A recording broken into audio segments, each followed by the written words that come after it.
Hello, I'm Eric Snodgrass, and thank you for watching today's midday weather outlook for the southern region brought to you by Nutrien Ag Solutions. Well, as you take a look at this map, which shows the last 72 hours of total accumulated precipitation valid early this morning, I just want to say thank you for giving me some time off over the last 10 days just to kind of spend some time with my family and get a break from kind of some of the regional content that I produce. I'm refreshed, I'm ready to go for the second half of this growing season, but I really appreciate you all allowing me to have that time. Now, as you've been looking at here, we have seen locally heavy rainfalls across parts of the southern region over the last 3 days, specifically parts of western Kentucky and Tennessee, and then stretching into some stronger storms that went down into parts of Mississippi and Alabama. Scattered storms in the Carolinas, heavy precipitation over the last few days. When you look back over the last few days, I should say, in parts of Oklahoma with that squall line that went racing through there, locally putting down upwards of 3 inches. Another thing to pay attention to in this map is we're finally starting to see the development of the Southwestern Monsoon. We're getting flow that comes around just something like this as of late, and that's allowing for big storms to kind of pop up on the mountains here. And with the heat that we're experiencing across the southern region, this could help to draw in some of that moisture and help the monsoon to really get cranking. But as I work through this forecast, that heat is going to be a major component of the story, especially in the southern plains moving forward, and what it means to the upper level flow and how that could possibly affect our precipitation patterns. So to get into those ideas, let's talk first about drought, just to make sure we're up to date on what we've been watching here. This is the latest Drought Monitor. It was released last Thursday. We'll get a brand new one this Thursday. And what we've got here is the expanding drought in the Four Corners states and in the southern plains. So we can now see that we have several regions here that are in the exceptional drought category as we get into parts of Kansas, Colorado, Texas, and Oklahoma. Meanwhile, much of the southeast, we do have some patchy regions where the thunderstorms, which have been hit or miss, have missed. And as a result, we have some pockets of drought. But look at the expansion we've seen over the last month in the southern plains. There have been a few places that have seen some improvement, specifically in parts of the Panhandle, in parts of Kansas. We had some improvement over the last month, but this has been very much kind of a freckled look. In other words, it's spotted here as to who's been getting the rain and who has not been getting the rainfall. There's another new set of maps I look at quite a bit. I just want to show you, this is the Quick Drought Response Index. It's put out by the same folks that put out the Drought Monitor, and it just looks at this time period, this 4-week time period, comparing it to historical average. So we can see where we've had high evaporation rates, for example, and we can also see where the rainfall has come through and kind of removed the temporary or flash drought scenarios. So when you look at it, the color coding kind of tells you what you should be looking for here: wetter than average versus drier than average. And the concern again is going to be over this quadrant here and what we're expecting to see in terms of precipitation and temperatures moving forward. So maybe another way to look at it is just over the last 2 weeks, take a look at the red dots. Those are areas that in parts of Texas and Oklahoma, getting over into parts of the southeast where these hit or miss storms have missed. And some of the places that are underneath some of those red dots have been dry for even longer than just 14 days. I'm concerned how we have not seen precipitation in southern Texas for quite some time. But meanwhile, if you get over there into this region of Texas and then down right in through this corridor, extremely wet over the last couple of weeks, bringing in some flooding conditions, as we have also seen in parts of Oklahoma. So this is certainly not a situation where everybody's wet or everybody's dry. It's been really a hit or miss thunderstorm regime as of late. We've watched squall lines build into the instability, build into the heat, and as they do that, they run down through the southern part of the United States. Now, speaking of that heat, we have got major heat on for the next several days here. This is looking at this morning's all hazards weather map. And heat advisories, heat watches, heat warnings are all out for parts of the southern plains getting over into the delta, where we are expecting temperatures to get up into the upper 90s and lower 100s. But with the humidity that is on right now, we will be seeing those heat index values climbing much above that into the 110, maybe even close to the 115, 120 degree range at times in the southern plains of the United States. Now, with those high temperatures, I am anticipating, especially back here when you get toward the drier part of this, I'm anticipating very high evaporation rates throughout this next week, exceeding 2 to 3 inches in much of Texas and Oklahoma and southern Kansas and New Mexico, with this particular region of Texas, which is going to be on the drier side, of course, of the dry line here, going off my charts again with values exceeding 3.5 inches of evaporation. So radar this morning, we did have some scattered showers that were moving through parts of Kansas, Oklahoma, and Texas, and some over in Arkansas as well. But you're probably staring at what's going on right here. The radar out of Fort Polk, I believe that's the Fort Polk radar. Something's wrong with it. So if you're looking at your app this morning, you're looking at a radar and you're like, what is going on? I don't know. It clearly has some problems here, giving us a lot of anomalous echoes. Those are not real, but they'll get that fixed. They should get it shut down and fixed here pretty soon. Hopefully it's just something with the software and not the hardware. But occasionally our radar network, which is the best in the world, let me tell you, something to be very proud of in the United States is our investment in a phenomenal radar network. Well, they'll get that one fixed very, very quickly here. Okay, so if we go from there, what I'm worried about today, if you're in Texas, if you're in Colorado, if you're in parts of Kansas, Oklahoma, we're going to be watching for storms. They're probably going to take a trajectory, something like this. And we just have the potential later on today to see some of the storms become severe coming out of that part of Colorado into Texas, Oklahoma, and Kansas. That same area is under the gun again tomorrow in the day on Wednesday. And generally across the southeast, we just have our normal daily thunderstorm risk.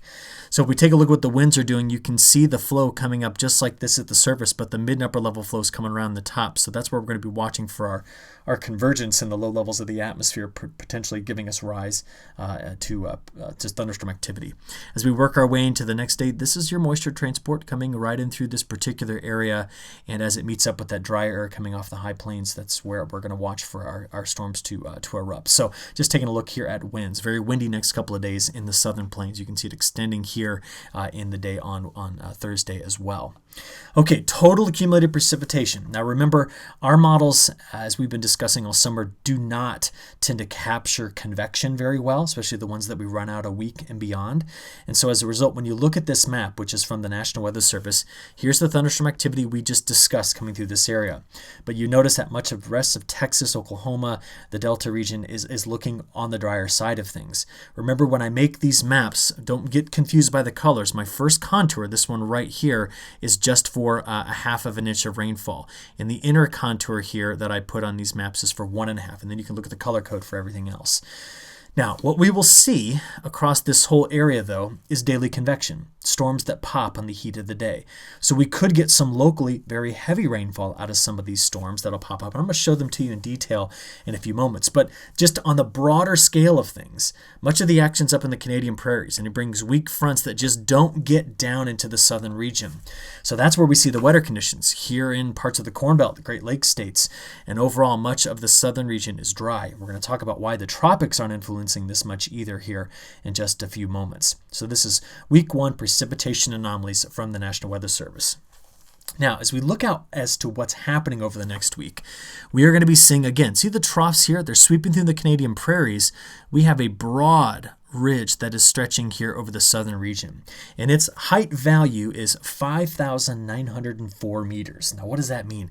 That means if you grabbed a barometer and you started climbing up in the atmosphere on a super tall ladder, you'd have to climb almost 6,000 meters until your barometer's pressure dropped to half of what it is at the surface, okay? So you lose half the air pressure. That's very, very high. And the only reason why that gets high like that is because of heat. The atmosphere expands when you heat it up. Okay, so that's what ridges are. They're just regions where the atmosphere is hot and it expands upwards. And so this ridge that is sitting across this area, well, the flow goes around it like this. Okay, and as a result of that, so here you go, you get the flow that comes nicely around the mountains here, but in general, that's a pattern that in the mid and upper levels is just circulating in a clockwise manner around that big dome of heat. But in the low levels, you can see we're still not shutting off the Gulf of Mexico. Getting out toward the end of this week, there's still transport of moisture coming out of the Gulf because the subtropical high, which is where we want it, is hanging out here off the coast. We don't want that thing sitting up over like Nashville or over Atlanta or over Little Rock. That would be disastrous for us. Keep it out there over the ocean, which is where it's tending to stay. So what we end up getting, I'll just play it for you here. Over the next 10 days, we just see daily pop, pop, pop. You see the greens flashing across the southern region? Those are the storms. I'll show it to you in more detail in a moment, but here's our high. You see the isobars, how they come around like this? That is the flow of moisture. And you're going to watch again. troughs, bringing low pressure systems sweep across the Canadian prairies, but their fronts don't ever tend to make it past about right here, which is normal for summer. So if we go back and show you this in detail, this is working our way through Tuesday into Tuesday evening, Tuesday in the overnight hours. See the first front?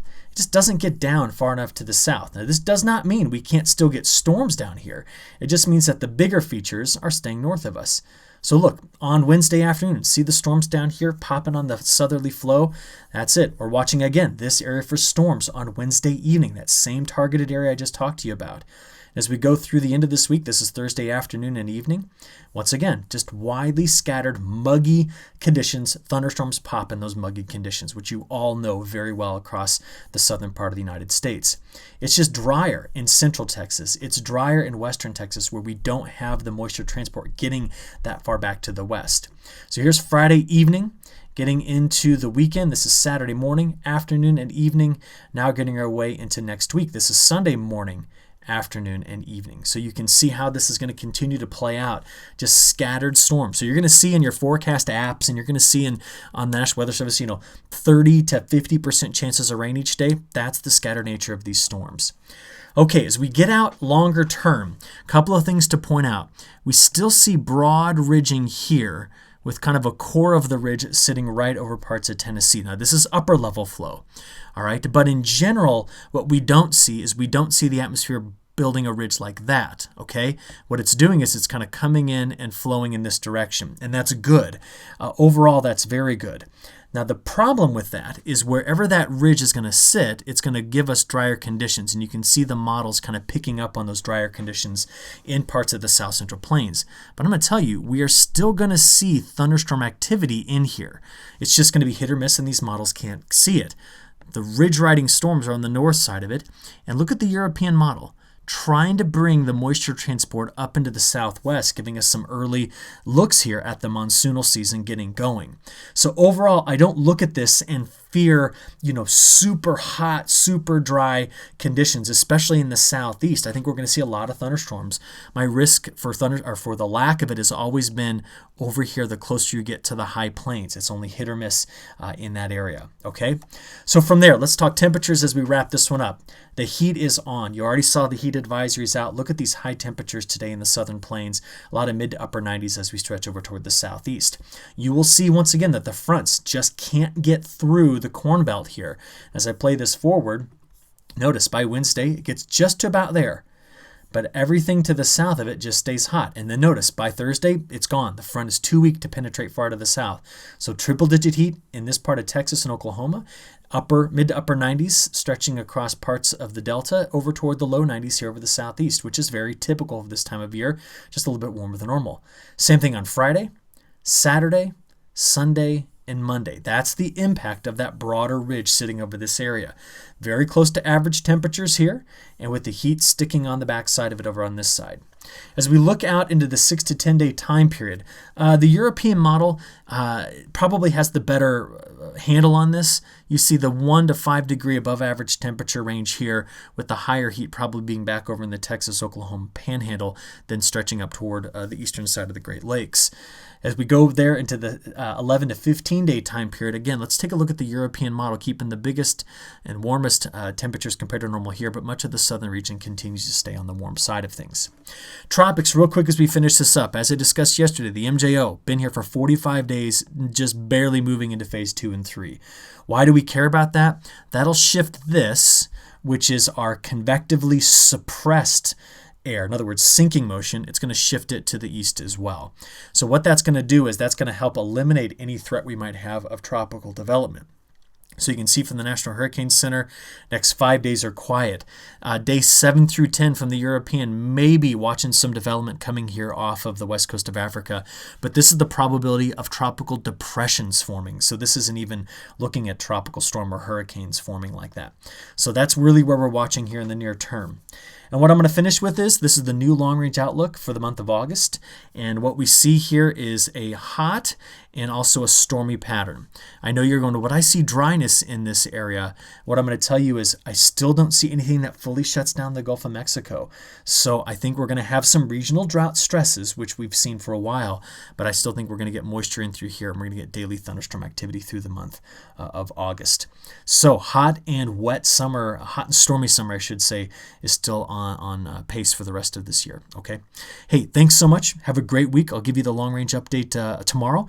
And until then, enjoy the rest of your day. Thanks.